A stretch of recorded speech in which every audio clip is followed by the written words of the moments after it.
Good morning students. आज हम करने जा रहे हैं आपकी वर्कशीट 66 विषय विज्ञान कक्षा 10। हमारी डेट 11 दिसंबर के लिए। तो चलिए शुरू करते हैं। आज की वर्कशीट में हमने अपना चैप्टर शुरू किया था पिछली बार कि जीव कैसे जनन करते हैं, तो उसी का अगला टॉपिक है हमारा अकल जीवों में प्रजनन की विधि। किस किस प्रकार जो प्रजनन है वो जीवों में होता है, अकल जीवों में, ठीक है, जो सिंगल जिसको बोलते हैं ना, सिंगल ऑर्गेनिजम्स। तो देखो कैसे उनमें होता है। तो अलैंगिक जनन, मैंने आपको बताया था जनन दो प्रकार के होते हैं, अलैंगिक और लैंगिक, जिसमें एक संतति और दो संतति मैंने आपको बताया था। जिसमें एक जनक से ही क्या होती है संतति उत्पन्न होती है, वो क्या होता है अलैंगिक, और जिसमें दो जनक से संतति उत्पन्न होती है वो क्या होता है लैंगिक जनन। ठीक है, तो अलैंगिक जनन में किस किस प्रकार प्रजनन की विधि क्या क्या होती है अलग अलग, वो क्या है, विखंडन, पुनर्जनन, मुकुलन, खंडन, बीजाणु समासंग और कायिक प्रवर्धन। तो इसमें इन सब के बारे में हम पढ़ेंगे कि ये क्या होते हैं। और विखंडन है उसके दो प्रकार और होते हैं, द्विखंडन और बहुखंडन। इसी प्रकार जो कायिक का प्रवर्धन है उसमें है प्राकृतिक और कृत्रिम। मतलब जो एक होता है जो प्रकृति से हमें मिलता है और एक जो मैन मेड, मतलब जो हम इंसान बनाते हैं। तो देखो सबसे पहले था विखंडन। विखंडन क्या होता है, यह एक कोशिकीय जीवों में अलैंगिक प्रजनन का एक प्रकार है जिससे नए जीवों की उत्पत्ति होती है। यह दो प्रकार का होता है। इसमें क्या होगा, जो एक कोशिकाएं, जिसमें एक कोशिका से जो बने होते हैं, एक सेल से जो बने होते हैं वो क्या होते हैं, एक कोशिकीय जीव होते हैं। उनमें जो अलैंगिक प्रजनन होता है जिसमें नए जीव क्या होते हैं उत्पन्न होते हैं, वो विखंडन होता है। इसके दो प्रकार है, एक द्विखंडन और एक बहुखंडन। जैसे कि आपको नाम से पता लग रहा है द्विखंडन मतलब दो खंड में, ठीक है, दो खंड में हम उसको बांट दें तो एक कोशिका है जो वो दो बराबर हिस्सों में विभाजित होती है।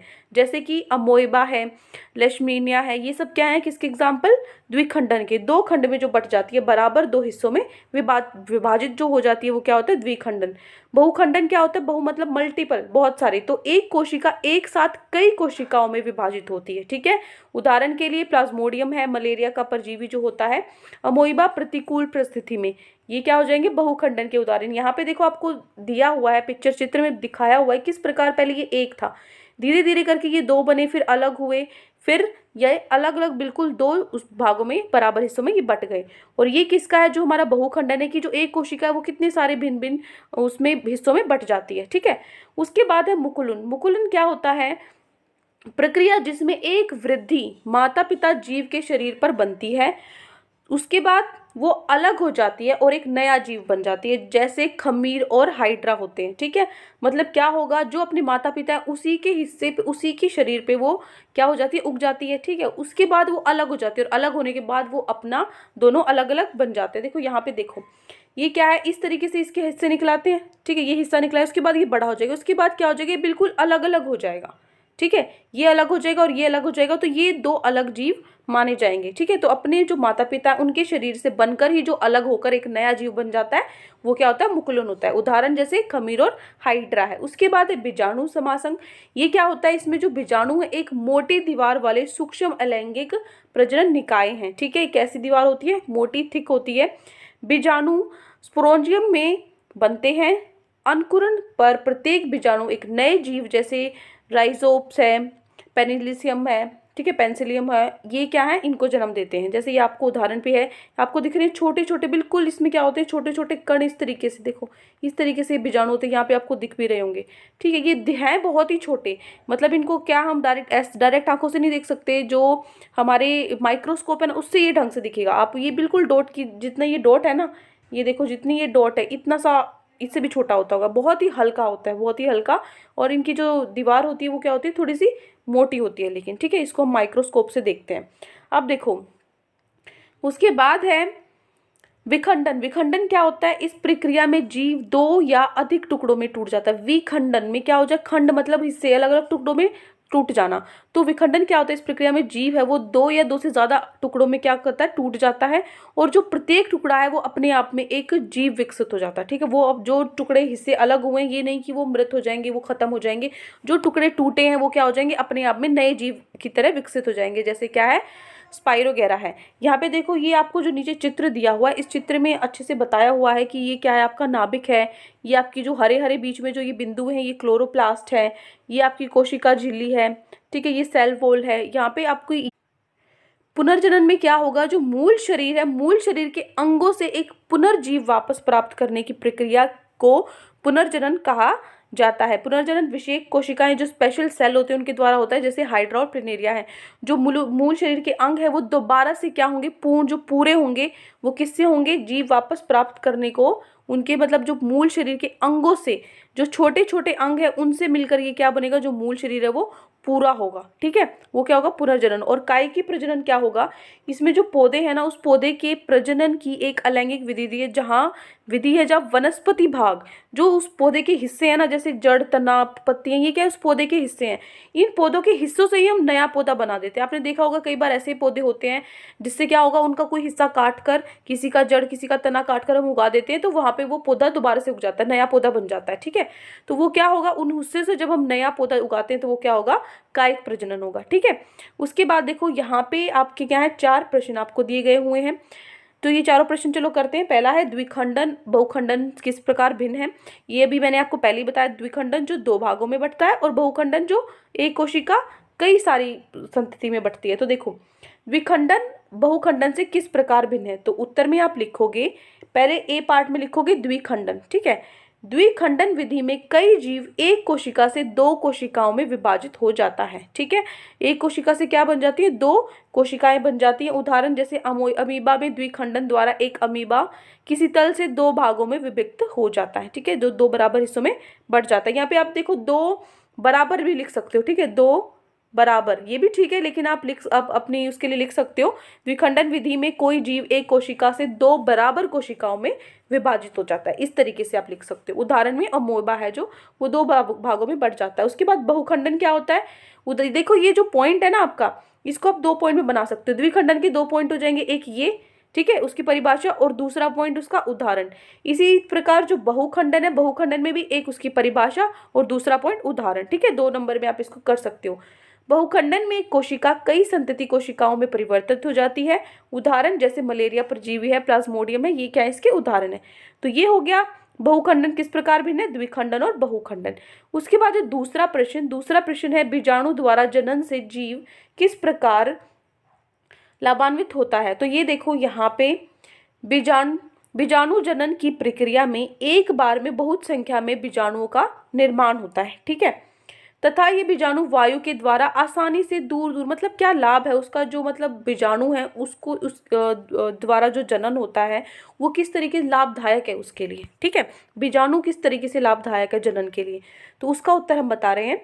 बीजाणु जनन की प्रक्रिया में एक बार में बहुत संख्या में बीजाणुओं का निर्माण होता है, तथा ये बीजाणु वायु के द्वारा आसानी से दूर दूर तक चले जाते हैं। ठीक है, हवा की, क्योंकि इतने हल्के होते हैं, बिल्कुल छोटे छोटे ऐसे बिंदु की तरह होते हैं, बहुत ही हल्के होते हैं ये, तो ये हवा से ही क्या हो जाते हैं, दूर दूर चले जाते हैं। इस प्रकार जो पर्दा है उससे ये बचते हैं। इसके अतिरिक्त बीजाणुओं के चारों ओर एक मोटी भित्ति होती है। अभी मैंने बताया था, मोटी दीवार जो बताई थी आपको, मोटी भित्ति होती है जो प्रतिकूल परिस्थितियों में उसकी रक्षा करती हैं। मतलब सिचुएशन कैसी भी आ जाए वो क्या करती हैं, उसको बचाती हैं। तथा अनुकूल परिस्थिति में नम सतह के संपर्क में आने पर बीजाणु वृद्धि करने लगते हैं। जब कोई भी अनुकूल स्थिति आती है तो नमी में ये क्या करते हैं, बढ़ते हैं। ठीक है, इस प्रकार बीजाणु द्वारा जनन से जीव अधिक सुरक्षित रहते हैं। इस कारण ये इस विधि से लाभान्वित होते हैं। ठीक है, इनको लाभ मिलता है इस विधि से। तो ये है आपका प्रश्न नंबर 2 का उत्तर। थोड़ा सा बड़ा लग रहा होगा ये, क्योंकि ना ये देखो मैंने यहाँ जगह खाली छोड़ी हुई है, इसलिए आपको बड़ा लग रहा है। जब आप लाइन में लिखोगे ना तो इतना बड़ा नहीं है। ठीक है, लेकिन इसमें देखो उत्तर इतनी ही लाइन में पूरा होगा। ये क्वेश्चन ना 3-3 मार्क्स में आ जाते हैं, तो आपको इतना तो लिख कर ही आना पड़ेगा अच्छे से। ठीक है, फिर देखो प्रश्न नंबर 3। प्रश्न 3 है, क्या आप कुछ कारण सोच सकते हैं जिससे पता चलता हो कि जटिल संरचना वाले जीव पुनर्वर्धन द्वारा नई संतति उत्पन्न नहीं कर सकते। तो देखो, जटिल संरचना जब आप इसमें क्या है कि आप उसको क्या करो, बीच में से उस मान लो इसके हिस्से काट देते हो। ठीक है, तो उसके बाद वो क्या उत्पन्न होंगे। मान लीजिए मैं आपका पैर काट दूं, आपका हाथ काट दूं, तो क्या आपका हाथ पैर एक नया जीव बन सकता है? नहीं बन सकता है ना, क्योंकि हमारा भी तो जटिल संरचना है, हम भी तो बहुत सारी कोशिकाओं से मिलकर बने हैं। तो ये चीज़ आपको एक्सप्लेन करनी है, ये चीज़ आपको लिखनी है कि जो जटिल संरचना वाले जीव हैं उसमें विभिन्न क्रियाकलापों के लिए विभिन्न उत्तक अंग या अंग तंत्र होते हैं। देखो जो हमारा शरीर है उसमें क्या है, हमारा किडनी होती है, हमारा पेट होता है अलग से, जो लीवर, फेफड़े, दिल होता है, अलग बहुत सारे अंग होते हैं और हर अंगों का क्या है, अलग अलग काम होता है। ठीक है, तो जब इन जटिल संरचना वाले जीवों के किसी अंग के किसी भाग को काट दिया जाता है, कोई भी हिस्सा अगर हम अपने शरीर का काटते हैं तो विभिन्न प्रकार की कोशिकाएं एवं ऊतक का निर्माण नहीं होता, तो वो ऊतक नहीं बन पाएंगे हमारे। तो जो बाकी हिस्से में जो ऊतक हैं, क्या मेरा हाथ में सारे जितने मेरे दिल हैं, ये फेफड़े हैं, इनका जो काम है, क्या वो मेरा हाथ कटने के बाद मेरे हाथ में हो सकता है? नहीं हो सकता। तो इसलिए क्या होता है, जटिल संरचना वाले जीव पुनर्धनु ध्वन द्वारा नई संतति उत्पन्न नहीं कर सकते। ठीक है, तो यहाँ पे क्या होगा, ये आपको लिखना है, ये प्रश्न नंबर 3 में, कि जो हमारा शरीर है उसमें बहुत सारे जो जटिल अंग हैं, हमारे ऊतक हैं, वो क्या है, जो अंग हैं, अगर उसको कोई भी हम काट देते हैं, विभिन्न प्रकार की कोशिकाएं जो ऊतक है उनका निर्माण नहीं होगा, हमारा शरीर है वो काम नहीं कर पाएगा अच्छे से। ठीक है, तो इसलिए हम इस जो ये विधि है, इससे ये किसके अंदर, हमारे अंदर जो जटिल कोशिकाएं वाले ऑर्गेनिजम्स हैं उनके अंदर ये नहीं हो सकता। ठीक है, संभव नहीं है। अब देखो उसके बाद ये तीसरा हो गया, आखिरी प्रश्न है चौथा, कुछ पौधों को उगाने के लिए कायिक प्रवर्धन का उपयोग क्यों किया जाता है? तो अभी मैंने आपको बताया था, मतलब कायिक प्रवर्धन में क्या था कि जो कुछ हिस्से हैं, पेड़ पौधे हैं, जैसे उनके कुछ हिस्से हमने काट के उगा दिए, ठीक है, तो वहां पर भी क्या बन जाता है, एक नया पौधा बन जाता है। यही चीज़ आपको तो ये क्यों उपयोग किया जाता है उसके आपको वो बताने, उपयोग क्यों किया जाता है, वो तो क्या था, उसका विधि था कि क्या होता है उसमें, विधि में ये क्या उपयोग कहाँ होता है, किस प्रकार उसका यूज़ कर सकते हैं। तो देखो कुछ पौधों में ऐसी क्षमता होती है कि उनके कुछ भाग जैसे जड़, तना तथा पत्तियां उपयुक्त परिस्थितियों में विकसित होकर नया पौधा बना लेती हैं। इस प्रक्रिया में नए पौधे शीघ्र तथा आसानी से उत्पन्न हो जाते हैं तथा ऐसे पौधे भी इस विधि से उगाए जा सकते हैं जो बीज उत्पन्न करने की क्षमता खो चुके होते हैं। इसके अतिरिक्त इस प्रकार से उत्पन्न पौधे आनुवांशिक रूप से जनक पौधे के समान होते हैं, इसलिए कुछ पौधों को उगाने के लिए कायिक प्रवर्धन का उपयोग किया जाता है।